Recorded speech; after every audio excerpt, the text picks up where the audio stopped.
On May 14, 2017, in this blooming season full of vitality, the Belt and Road International Summit Forum was held in the beautiful Yanqi Lake, Beijing, the capital of China. More than 1,500 representatives from over 17 international organizations and 130 more countries in the 5 continents participated in this grand event and made their contributions. Shining with unprecedented energy, the age-old Silk Road, which was once a showcase, has traversed history, walking into people's heart and marching toward the future. The Belt and Road is escorted by laws. China-ASEAN Legal Cooperation Center, CALCC. A very good afternoon, ladies and gentlemen. The time now is 3 p.m. in Kuala Lumpur, and the time now is 4 p.m. in Japan. As you can see today, the session will be on the legal landscape of the COVID-19 law. Then we are speaking to our friend from Japan today. And as you see on the right top, let me introduce him.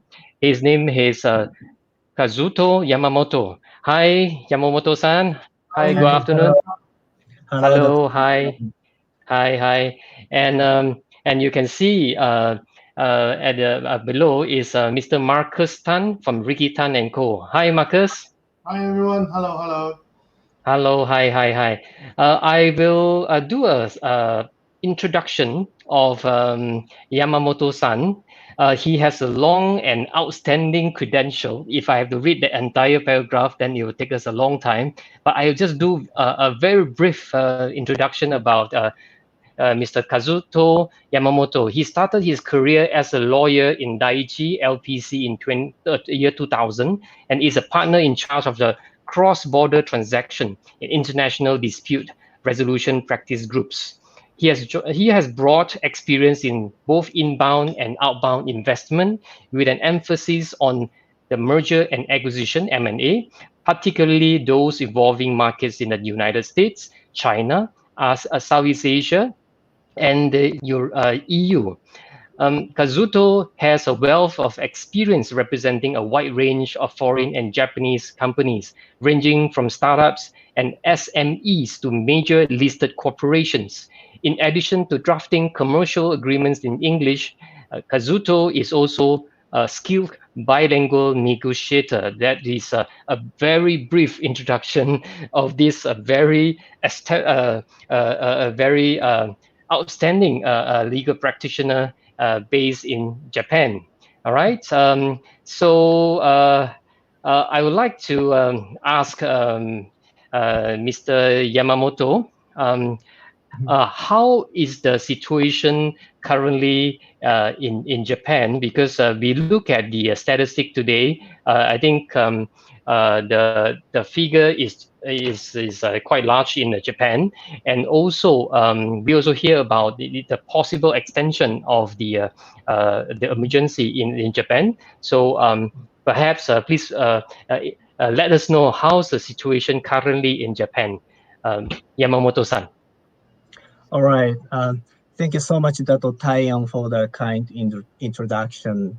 And thank you, Dato Taeyong and Marcus, for giving me this opportunity to join your great presentation. It is an honor for me.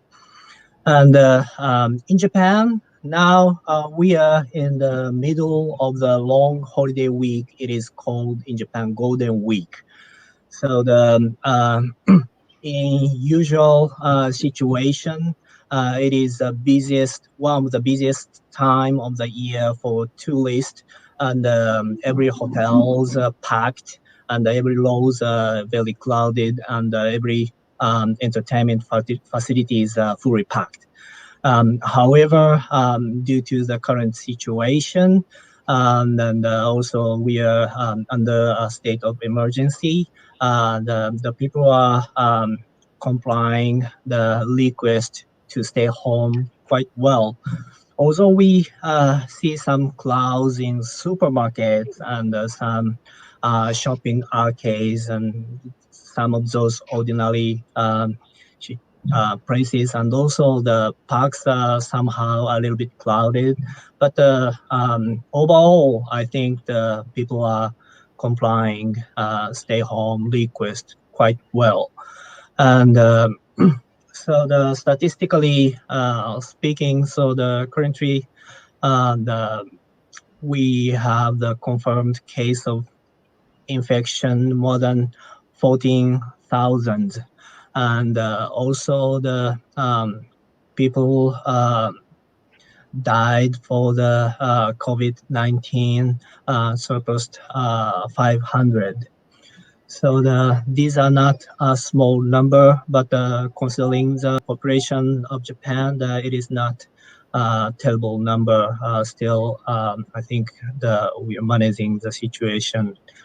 Um, so talking about the state of emergency, the April 7th, for the duration through May 6th, the Japanese government declared a state of emergency.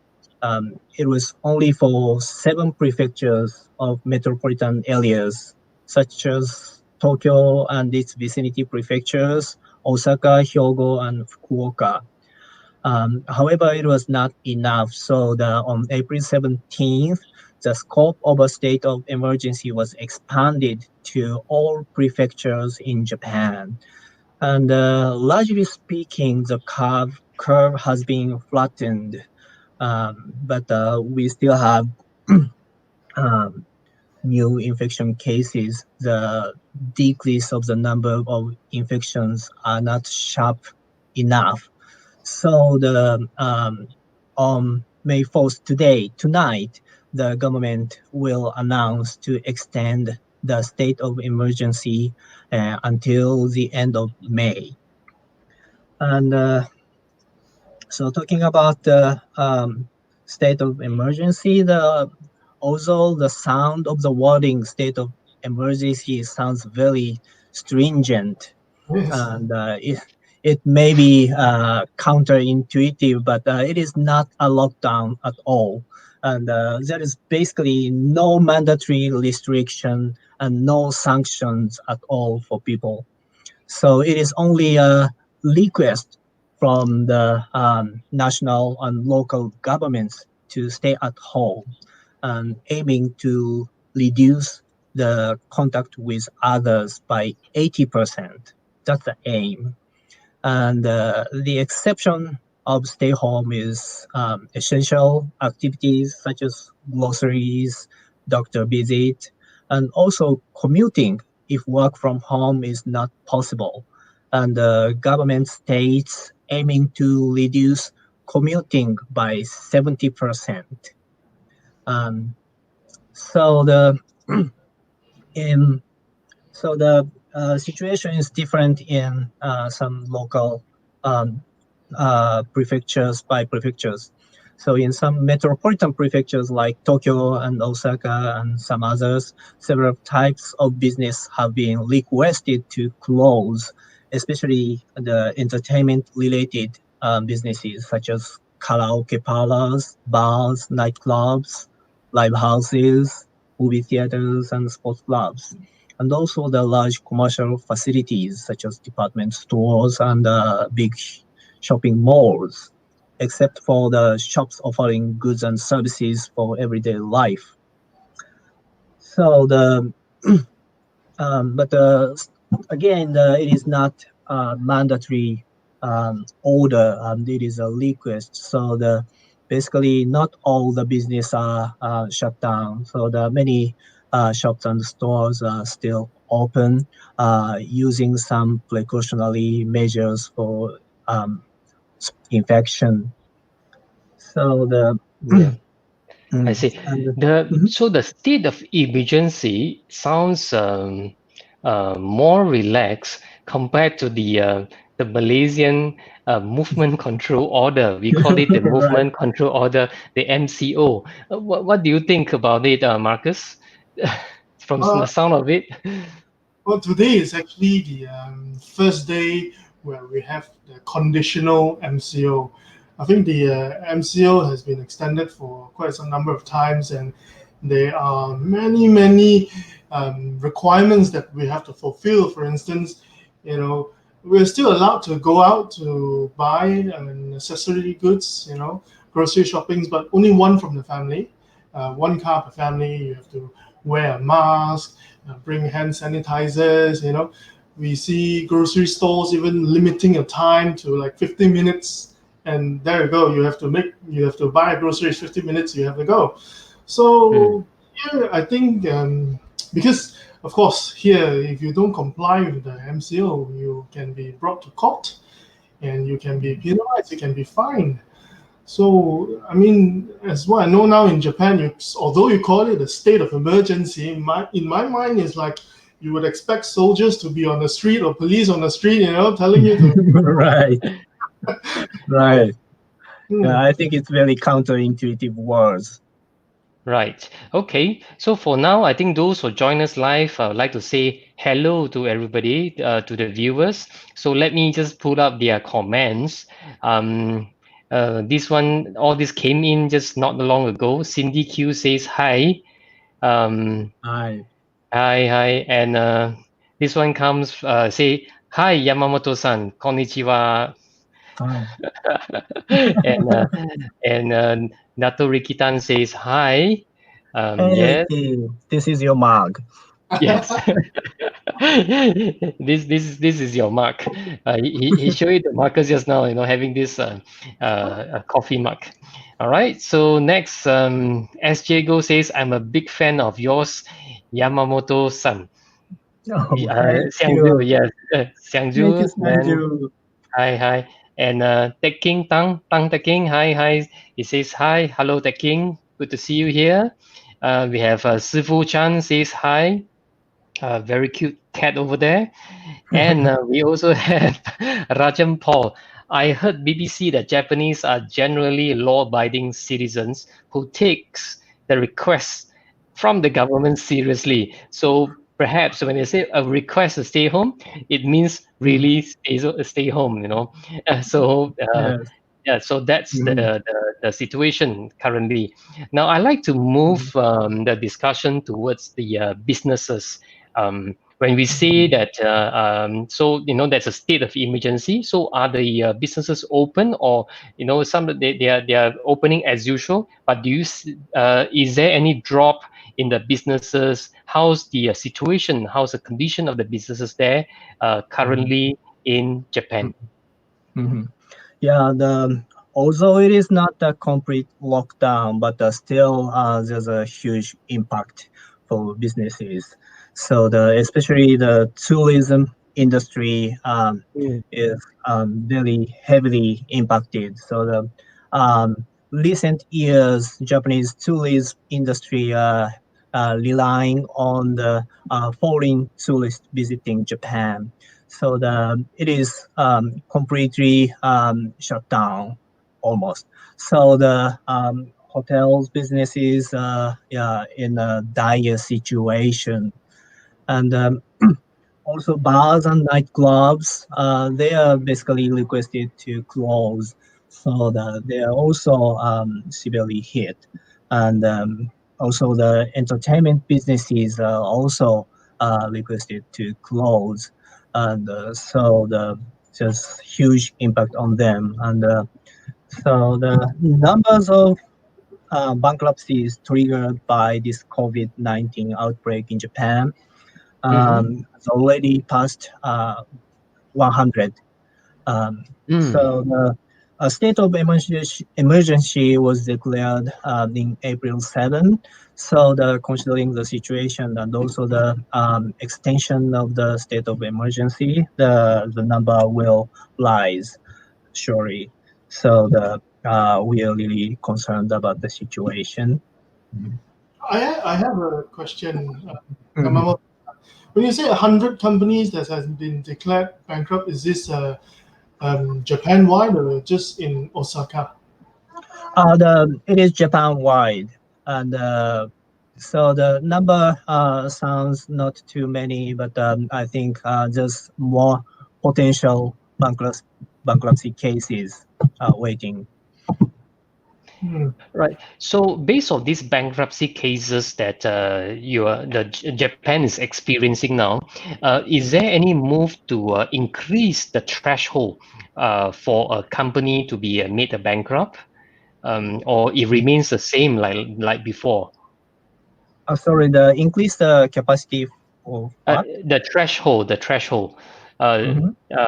for bankruptcy, because for example, if you owe a company a certain amount of due, then you can go for bankruptcy. So certain Mm-hmm. countries, for example Singapore, they have actually increased the threshold, so Mm-hmm. so that is make it harder to make a company bankrupt because the amount is Mm-hmm. bigger now. So Mm-hmm. so in Japan, same, or it has been increased? No, no. So far, there is no such changes have been made I so see, far. I see. All Mhm. right, all right. Mhm. The current threshold for the company to be a bankrupt in Japan? Mhm. So there is no specific threshold for the amount of debt. So that if the company is under the insolvent situation, they can file for bankruptcy. Oh, Mhm. okay. All right. I see, I see. Mhm. All right. So, how about the human resource part of it when we see, of course, we heard about the about 100 cases of bankruptcy just now, but I'm sure that from what we hear from you just now, there are a lot of other companies facing difficulties. For example, Mhm. in tourism sector. So, Mhm. while the company are having a lot of reduction in terms of the business. So are companies in Japan uh, required to continue paying salary to Mhm. their employees? Mhm. Right. So for businesses where employers can make employees work remotely at home, obviously the employers need to pay salaries. And also for businesses which are not suitable or not ready for remote works, many employers need to ask employees to take leave entirely or partially, taking shift to take leaves once or twice in 2 3 days or something like that.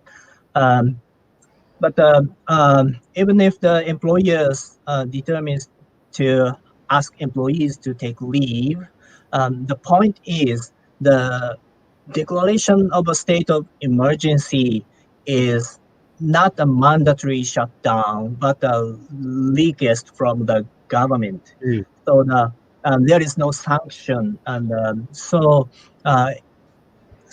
even if employers decide not to comply, there is no sanctions. So even if employers complies and decide to decides to ask employees to take leaves, um, considering the state of emergency, but still it is employer's decision to do so. And under the labor law in Japan, employers are required to pay at least 60% of the average salary if employers force employees to take leaves for the reasons attributable to employers. That's a wording of the code.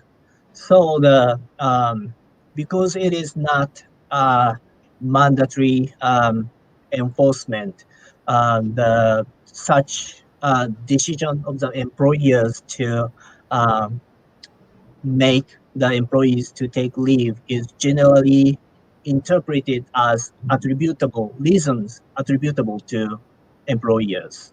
So it means the employers need to pay at least 60% of the average salaries. So to take care of the situations, there are subsidies from the government to compensate 90% of such payment for small and medium-sized enterprises, and also the 75% of such payment for larger enterprises. But those subsidies are subject to certain cap amount and other conditions. So the cap amount is um, just like less than 80 US dollars per day. So uh, it is not enough. So the cap amount is too low. So currently there's a discussion inside the government. They are considering to raise the cap amount to take care of the situation. Um, and still, this kind of subsidies work good to protect the employees from dismissals. But the problem is the Japanese government is infamous for the bureaucratic and cumbersome and slow procedures. So the application for such subsidies requires a lot of complicated paperworks, many paperworks, and also it takes time. And it is said it would take more than 2 months to actually receive those subsidies. So the governments are working hard to expedite the procedures also. Um, but we will see. We are afraid if it takes too long, the SMEs cannot hold up to wait for receiving the subsidies. That's a real concern.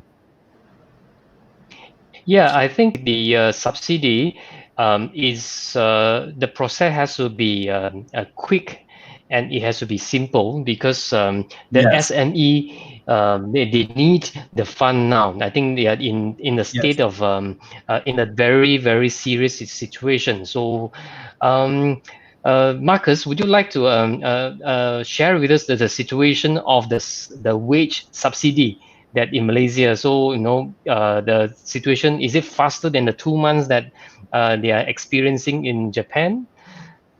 So far, well, we do have something similar where the government is subsidizing certain um, workers who is under certain level of pay threshold.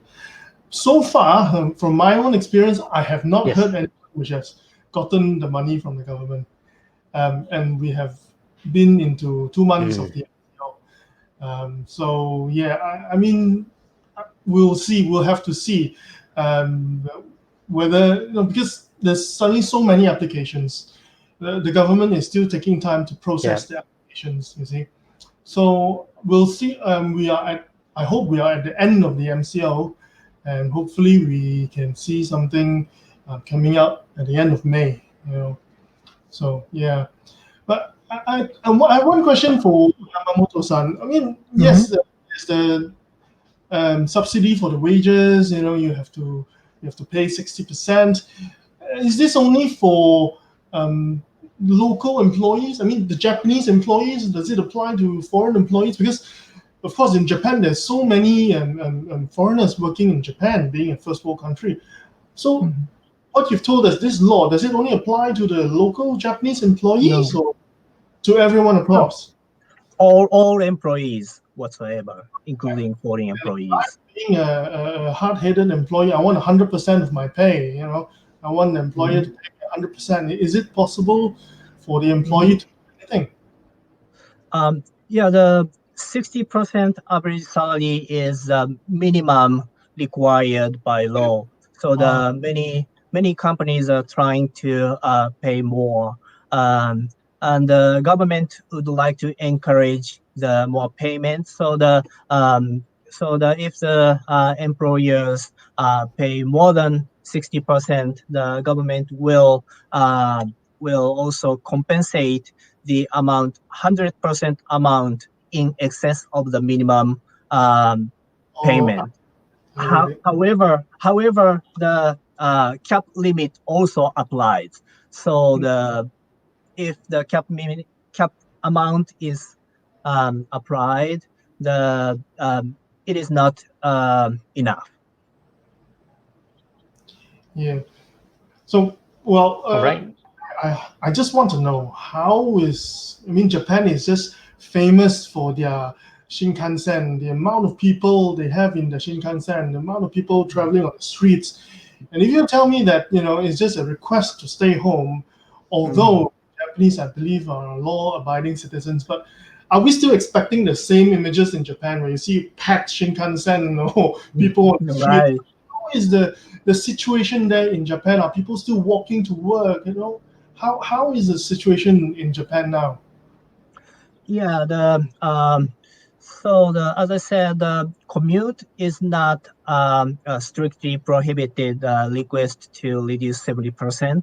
So there was still commute, and in some cases, there's commute from the neighboring prefecture to other prefectures. There were still those kind of commute.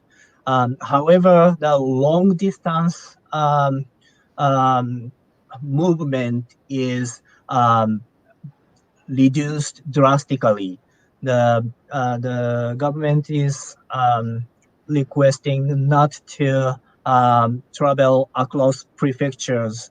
So it is hard to believe during the Golden Week we see the news video, the Shinkansen Brit train is almost empty.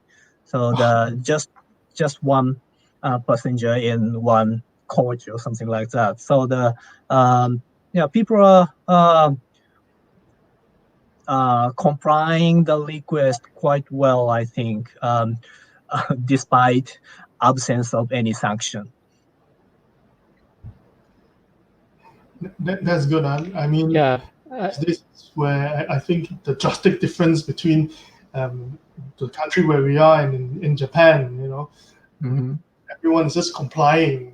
You don't need to have any circumstances if you don't comply. Over here, the situation is so different. You see two people traveling out to, just walk around. Some people still jogging in the parks. I guess it's way better in Japan.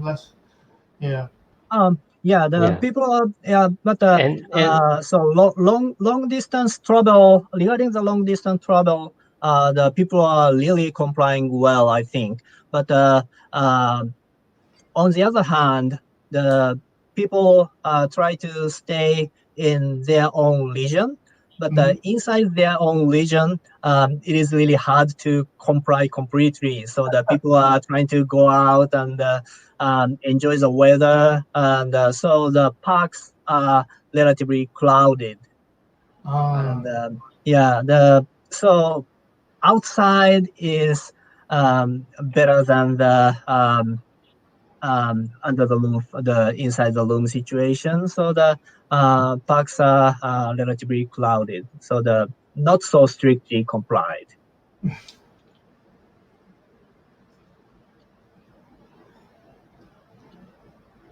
All right.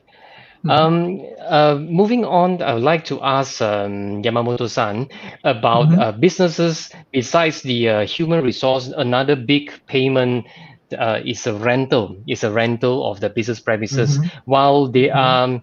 are having so little business, for example, you say that only one in the whole coach of Shinkansen, or Mhm. maybe one customer in a restaurant. So do they Mhm. actually reduce their operation hours? And also, if they reduce it or their business is going lesser and lesser going down, um, the question is, do they continue to pay the rental to their landlords? And can they argue that, this state of emergency being a force majeure in the legal concept to say that, this is out of my control, and therefore I want to, I don't want to pay a rental, or, I can pay a reduced rental. So how's the Mhm. situation in Japan? Yeah, it's a obviously a huge problem for all businesses in Japan also, and however, the tenant still need to pay the rent. The Japanese government just made a request for landlords to make flexible treatment, just like moratorium of rent payment. Mm, However, it is just a request and also not a reduction or non-payment. So just a moratorium of rent payment. And also it's just a request. And in addition, the Ministry of Justice made an opinion that it is possible that non-payment of rent due to the influence of COVID-19 for the duration around 3 months may not constitute material breach to terminate the commercial lease agreement. So mm, that's one way of interpretation. Um, the it depends on case by case basis. But under usual circumstances, under Japanese law, the for commercial lease agreement, if there is a non-payment of the rent for the durations more than 3 months, generally speaking, it would be the material breach eligible mm, to terminate the commercial lease. But the Japanese government uh, would try to assist uh, to avoid the termination of the land. But other than that, there is no actual action by the national government so far. But with huge demand, the government is now considering the subsidies to cover rent payment for SMEs also. And mm, actually, some local government has already announced to provide certain subsidies for rent payment. And mm, mm. and again, the state of emergency is just a request from the government. So generally speaking, it is hard to interpret it is a force majeure event not to pay the rent. So Right. yeah. Okay. And you have used the word request from the government, and even even we talk about the rental is also a request.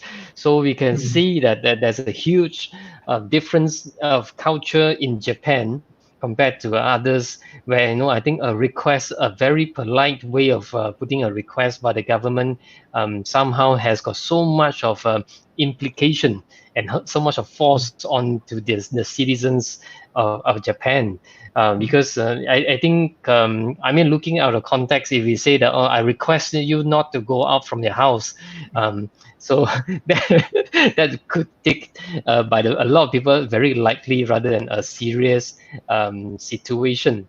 All right. So I think Yeah, yeah. um, Some people says the reason the government make it as a request is to avoid compensation for making an order to shut down the businesses. That's one way of interpretation, also. yeah. So he's passing the responsibility to the Right? businesses. Yes, So yes. should That's you one way of choose? the view. Yeah. So should you choose to close? That's because you close yourself. If you want Yeah, to continue, then it's up to you. This is yeah, just right. by a lawyer in Yeah. Japan.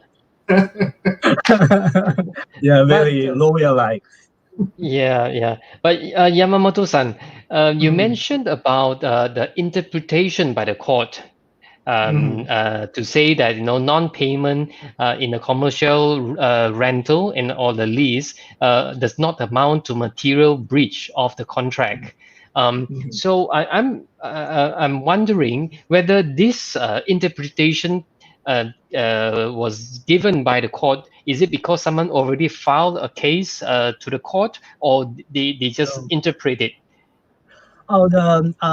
this is just an opinion from the Department of Justice Ah, in Japan, so I not see. from the court. Oh, So Department uh, Justice. All right.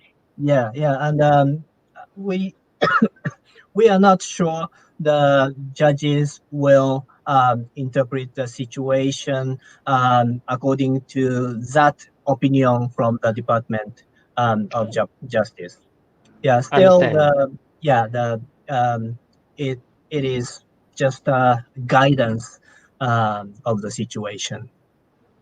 Understand. All right. All right. Mhm. Um, at this moment, the next question is that at this moment, is that a specific law, like COVID-19 law, that is enacted by your country? Because we see that certain countries like the UK, they have a Coronavirus Act 2020, and we have also seen the Singapore having this COVID-19 Temporary Measures Act enacted. So how's the situation in Japan? Yes.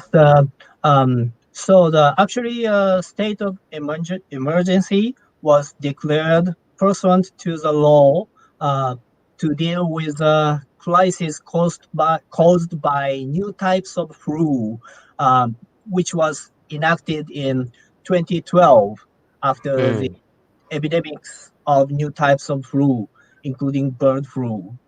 And mm, however, the law that law targeted certain designated diseases only. However, COVID-19 was not clearly included. It was not clear COVID-19 was included in the designated diseases. So the parliament made the minimum legislation just to include COVID-19 to this law. So that's the minimum legislation. I see. I see. All right. At this moment, how about courts in Japan? Are they still open, or how's the proceedings like? Yeah, actually, after the declaration of a state of emergency, the court hearings are generally cancelled um, during the term of the state of emergency. So the court are still open only for emergency cases such as domestic violence cases and bankruptcy cases involving the dishonorment of the bills and so on. So the only those kind of emergency cases can be accepted. So all these, I have a question. So all these emergency cases, how are they conducted? Are they conducted in the courts, or are they doing virtual hearings, or so anything in Japan? Because in Malaysia, I think first time in our history we actually had our Court of Appeal of Malaysia, where they Mhm, conducted a hearing, a virtual hearing, where it was mhm, accessible by the all Malaysians. You can just mhm. log in and you can see what's going on in the Court of Appeal. How is Japan actually adapting to this? Right. Regarding the emergency court cases, so it is actually held at the court, utilizing some precautions to avoid infections, and um, the Japanese courts um, have been really way behind the digitalization. So um, we just Japanese courts just started to implement the uh, implement and utilizing the video conferencing system just this February. So it has Mm. just started. So the still the we need some um, revision of the civil procedures laws and so on. So yeah, it is still under the way. Yes, I remember being, I think Yamamoto-san brought us to a Japanese court, and I Mhm. was wondering, where's the monitor? In Malaysia, it's the screens because everything is on the screen. So I was asking, where's the monitor? And I remember you telling me, because Japanese, you still rely heavily on documents. So Right. I mean, how is the virtual hearing being conducted? Yes, you see through the through the webcam, but documents, do you still go to the court, hand them over to the court, and is all this still going on? Mhm. Yeah, so we are not proud of the situation in Japan regarding the court system. Yeah, and so the we are still heavily relying on the paper documents and Mm, virtual hearing. The official hearing procedure has not been allowed under these circumstances. So for um, some procedural hearings, it is okay to use the video conferencing, mm. but still it's still underway to go to the stages of the virtual hearings. Well, since we are at the issue of court, because I'm into litigation, I am very interested. Of course, we know the Japanese are complying to the request of the government to stay home, don't move around, Mhm. But I'm sure there are certain businesses that are not complying. I mean, Mhm. I've read news in I think NHK or Japan Times that some businesses like a pachinko palace. I think the pachinko palace is the one where you put the round marble. They are not complying, and they are shamed publicly for operating. I'm very curious. How is this shamed publicly in Japan? How are they shamed publicly? Yeah, because there is no specific sanctions for not complying to the request. There is stages.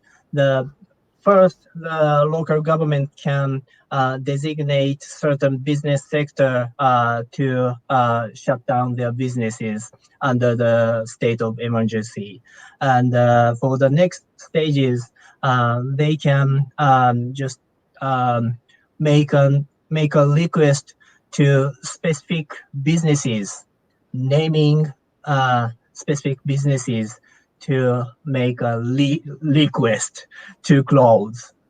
And because of the specific request, they can be publicized. And ironically, for the pachinko parlors, uh, after 2 3 days of the publication of the name of the pachinko parlors in Osaka, uh, there were so many people rushing into that pachinko parlors because uh, those who are addicted to pachinko, all the pachinko parlors are closed in Osaka other than those named pachinko parlors. So for 2 3 days they are very crowded, but after several days they finally shut down. So all the parlors closed Right, during right. yeah. Well, okay, I know of a pachinko palace. There was a bit of an issue with Malaysia. I think on the second extension or something. There was this issue about hairdressing salons being an essential service, and they were actually allowed to open. Then suddenly, they were not allowed to open again because it was deemed not essential. Is Japan the same? I'm trying to cut my hair in Malaysia. I can't go to anywhere to cut my hair. How is it in Japan? Oh, it is really hard to draw the line, but for the nightclubs, night bars, and night saloons with the with some services by the females, they are specifically requested to close, shut down. However, for the barbers, the somehow it is it is hard to draw the line what is essential for the everyday life, and the actually the Tokyo governor said it is not essential, but the national government said it is essential, so not to request to the barbers to close. Um, so the barbers are not specifically requested to close, but actually the many barbers are closed during the state of emergency. I have one Right. other question. I think something very special to Japan is, the public bathing houses. Are they considered essential? Because as I know, in some places in Japan, you have to go to the public bathing houses. Are they still open, or are some of them not showering in Japan? How is it? Yeah, there is no specific request for shutdown for the public parties basis, and there is some more bigger business of the public basing, so that they are closed. But for smaller public basins, that is actually uh, for the people who really needs basing in the neighborhood. So those kind of public buses are still open. That's really essential. But is it possible to keep a social distance in those places? No, no, I don't think so. But Right. just need to Two. wash a lot. Need to Yes. wash. Yeah, Right. personally, in my university days, I stayed at an apartment, really cheap apartment without buses. So I regularly go to the public buses. So I understand it is essential, and sometimes the public bus is closed. I remember I wash my hair at the kitchen. The, Yeah. that kind of situation happened. Right, right. So now we will take some questions from the viewers. I think they are quite interactive. There are some questions coming up from the viewers. Let me take this question first. Given the density of the population in Japan, I think Japan is doing very well in controlling the spread of a pandemic. Are foreign visitors allowed to enter Japan now? To places which the COVID-19 are relatively low, such as Kyoto. Yeah, Yeah, the basically the some for some countries it is prohibited to for those from some countries prohibited to enter, and also there is some quarantine period after entering into Japan. So still it is not completely closed, but there's a quarantine period to stay. Like 14 days. right. I Mhm. see. I see. All right. So next question: when can we visit you again? So Yeah, I, yeah, we really want you to see you in Japan again soon, but yeah, it's up in the air. Yes. All Yeah, right. yeah, really fingers crossed. Yes, correct. So next question, interesting one. Japan Olympic 2020 is postponed to next year. Prime Minister Shinzo Abe has admitted it will be impossible to hold the game if coronavirus is not contained. So, is there any possibility the game is cancelled if the vaccine is not has not been found by 2021?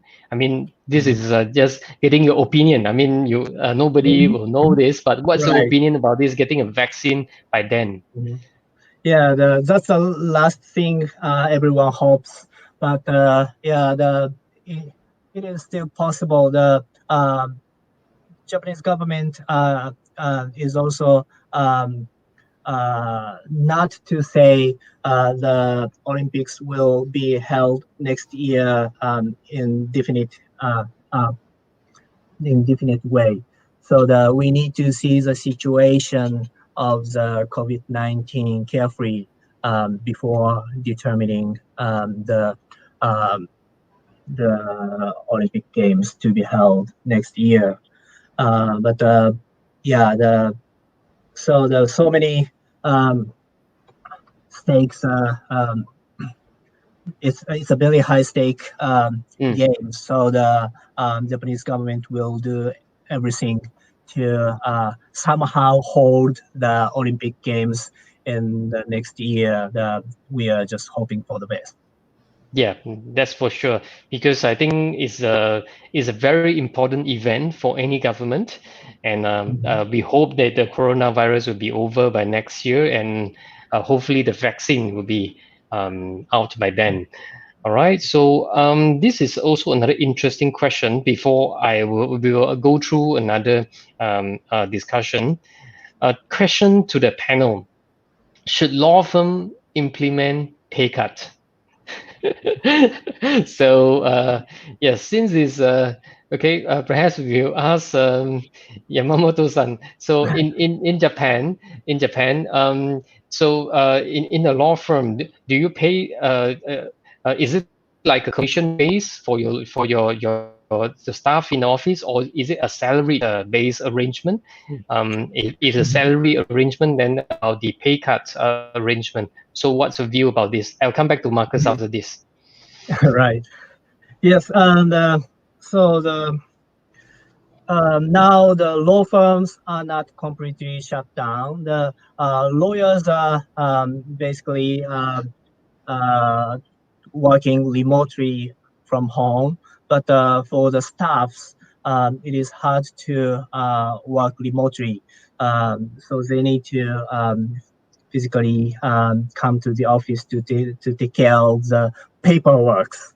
So, but to take the precaution, many law firms will take the shift for the staff. So, for example, for our firm, the our staffs shift take shift and work 1 day per 3 days, making the three teams. Yeah, and other than 1 day, they will work remotely, very limitedly from home. However, we have decided to pay the normal salaries to all the employees, all the staffs, because for our businesses, partners. So we should be responsible for the ups and downs for the business of the law firm. If we earn a lot, then we should have the distribution. So we should be the one to have the less distribution instead of the employees or staffs. So we decided not to cut the payment to the staffs. All right. How about you? Is a question to the panel. So how about you, Marcus? What's your view on this issue? Well, I feel a bit weird because the question is coming from Ricky. I generally, you have to look at the firm. Is what I'm talking about Malaysia. Well, if I'm not mistaken, 80% of the firms in Malaysia are sole proprietors.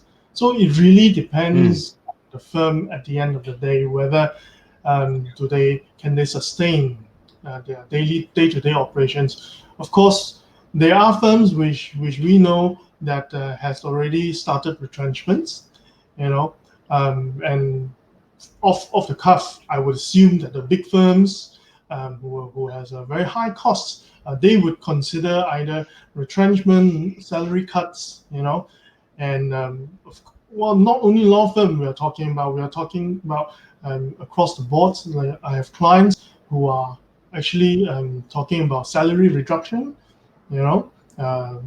closing down certain departments. So all this have happened, is happening, and as lawyers, I think we have to be prepared to assist our clients.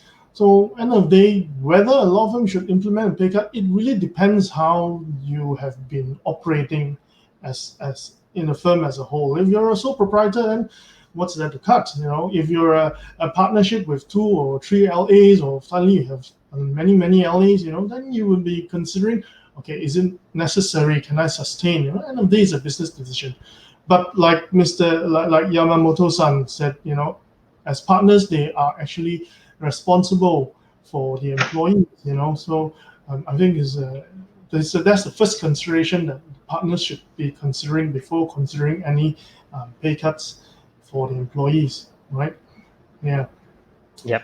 Yeah, if the state of emergency lasts for a year, maybe we may not be able to keep the payment. Yeah, Yes. but it really, as Marcus said, it really depends on the I situation. know how competitive it is in Japan. I actually, when I was visiting Yamamoto-san, I actually know a lawyer who is actually traveling, who stays in Kyoto, and he travels to Osaka by Shinkansen daily. I think the train takes about, how long is the train from Kyoto to Osaka? It depends on the part, but it is 30 to 60 minutes. Yeah, So it takes the Shinkansen from Kyoto, Osaka, and then I ask, why are you doing so? Why can't you work in Kyoto? And say, well, Osaka has better opportunities. So you can just see how competitive it is in Japan, and we do understand that, in Japan, if end of the day, it depends how long this period is going to yes, last, right? indeed. Yeah. Yeah. So next question I'd like to ask Yamamoto-san is, what's your view about the legal industry's future? Having this pandemic, do you think that the legal industry will be better off, or it's going to be worse? What's your view on this? Yeah, the legal industry also suffers a lot. So obviously um, the suspension of the court hearings and court cases would be a huge problem for all the law firms, and we we need to adapt to the situation. But as I said, um, so the Japan has been very behind the digitalization. I think for the legal industry, it is a really good chance to adapt the situation and implement the digitalization. So and for example, for Japanese court system, we still heavily use fax machines to submit documents to the court, and the court only allows physical submission or the submission by mail or submission by fax machines. But court are trying to implement the e-filing system, so I think this situation will accelerate the implementation of the digitalization, and also for the law firm, we we are considering to adapt to the situation, and we are just finding some unnecessary paperwork and some inefficiency under the normal circumstances.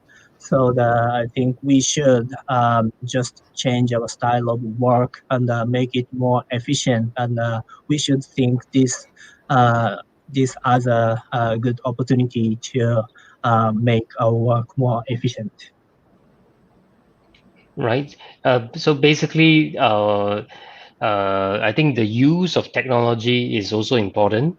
Mhm. Um, I think moving towards e-filing system. I think we have it in Malaysia here as well. Mhm. But I'm also looking at the you say the usage of fax machine by Mhm. submitting to the court is still widely used. I think we hardly use fax here. Um, Right, it's all right, email because a single document in PDF, the whole 50 pages is over. right, But fax machine is taking a long time. Yeah. right. And for personal life in Japan, I don't think usual people uses fax machines anymore. But Mm. somehow the law firms cannot live without fax machines because of the court system. And yeah, and it is very funny for you, but not only for the court system, but for the um, antitrust cases. So Mm. the um, so um, just for the leniency application for the Japanese antitrust cases. So the authority accept the application for leniency only in the form of fax, and somehow Mm. they explain the reason. It is in order to determine the chronological order of the application, but it doesn't make sense. So I, I don't think it's efficient, and fax machine. So maybe the line might be busy for somehow. In that case, it would not be reasonable to lose a position because of the busy lines. So I yeah, I it have a should be question. changed. Mhm. I have a question. It's with regards to documents, right? Mhm. And in Malaysia, lawyers witness the clients, they sign the document, then we witness the signature on the documents. It's very common in sale and purchase agreements. And I think in Japan you still use the seal, the hanko. Yes, Yeah. yes, yes. Well, in this situation, how is there any change? Do you guys still require the seal? Yes, yes, that's a huge issue in Japan. Also, yeah, the in Japan, as you said, when we execute an agreement, so the instead of signature, we use stamps, hanko, and also for many Japanese companies, internal procedures to make authorization for certain activities, the supervisor or senior staff need to make stamps. So it for some companies, it is obstacle to prevent employee from working remotely. So some employees um, just need to commute just for the reason they need to make stamps. So that's really inefficient and absurd. So I think that culture will be changing also. And I think so Malaysia for is Mhm. yeah, in Malaysia also we are seeing some things that's changing, and we are now using video conferencing to witness signing. everything that we are trying to adapt to this new situation, and we are coming out of the MCO. We are very eager to see how is this going to affect us, how is this going to change us. And in Japan, it's going to be extended for another month. I'm very curious to see how the lawyers in Japan will adapt to this, will change to this. You see? Yeah. All right. Yeah. So let's look at another comment. CALCC would like to have legal exchange with you to boost global collaboration. So yes, so this one relates to the above question. When can we visit you again? I hope it will be soon. Right. Okay, Right. so so the time is almost up for today's discussion. So I'd like to invite Marcus to do a concluding remarks. So I mean, basically, what do you hear today, and from the discussion, what are the takeaways from the discussion with Yamamoto-san? Right. I think the biggest eye opener for me personally is how obedient or how the Japanese follow to requests. Cooperative would be a better word. Correct. Over here, in Malaysia is so different. It's so different. We see areas that we ourselves need to improve as well, to be where Japan is today. And of course, in terms of the court system, Japan also see where they need to be of where we are today. So yes, it's a very good exchange. I am surprised, that there is no enforcement to this state of emergency when it sounds so serious, state of emergency. You only hear state of emergency when your country is at war and you see soldiers or police out in the streets. But in Japan, it's so different, and I'm surprised to so it's just a request. Yes, and of course everyone have access to Facebook. You can just see how different Shinjuku is, how different Shibuya is. It's empty. It's empty. And take a note. There's no enforcement. People just abide to the request, which is good. I have to applaud the Japanese. Right. All right. I'd like to invite Yamamoto-san to have a concluding remarks for today's session. Oh yeah, thank you so much, Dato and Marcus again for inviting me to participate in this great session. So I also learned a lot from Marcus regarding the situation of Malaysia, and I hope I could have just conveyed the situation of Japan, and it was somehow informative to all of you. Thank you so much. Okay, thank you. If the viewers would like to get in touch with you, what's the best way to get in touch with Yamamoto-san? You want to say your Right. email? All right. Yeah. So how can I do that? Just say the email address. Yeah, you just say it Or- out. Yeah. All right. All right. So so my email address is Yamamoto. You can see it here. The Yamamoto at Daiichi Yeah. Daiichi hyphen law.jp. Okay, all right, all right. So, if you have any questions for the viewers watching us live at this moment, or the viewers who are watching the videos later, we have a few thousand of viewers later. If you have any questions about Japan, please feel free to contact Mr. Yamamoto. I think he's a good friend, a very good friend of ours, based in Japan. Again, I'd like to thank both of you.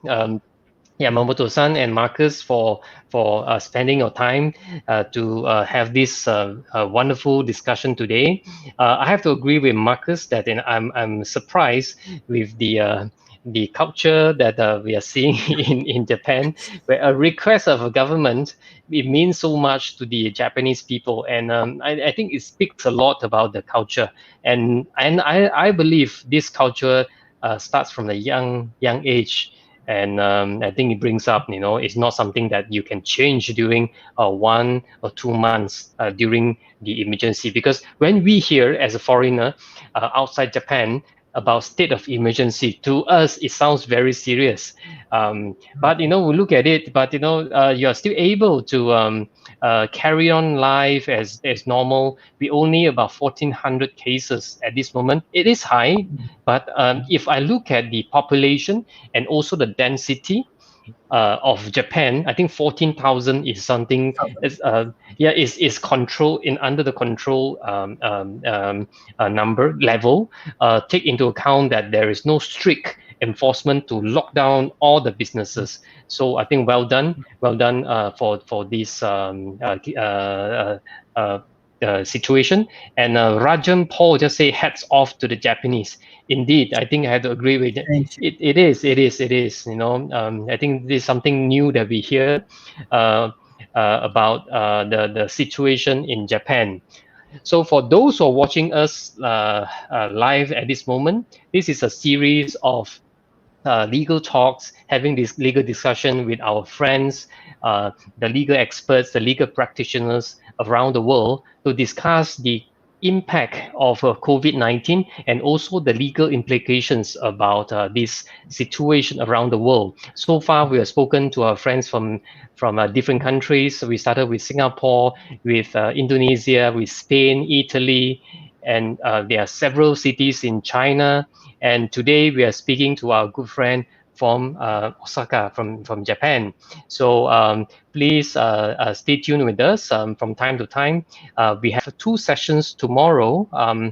2 sessions for tomorrow. One is at 4 p.m. Malaysian time, Kuala Lumpur time. 4 o'clock is we're having discussion with a friend from Hong Kong.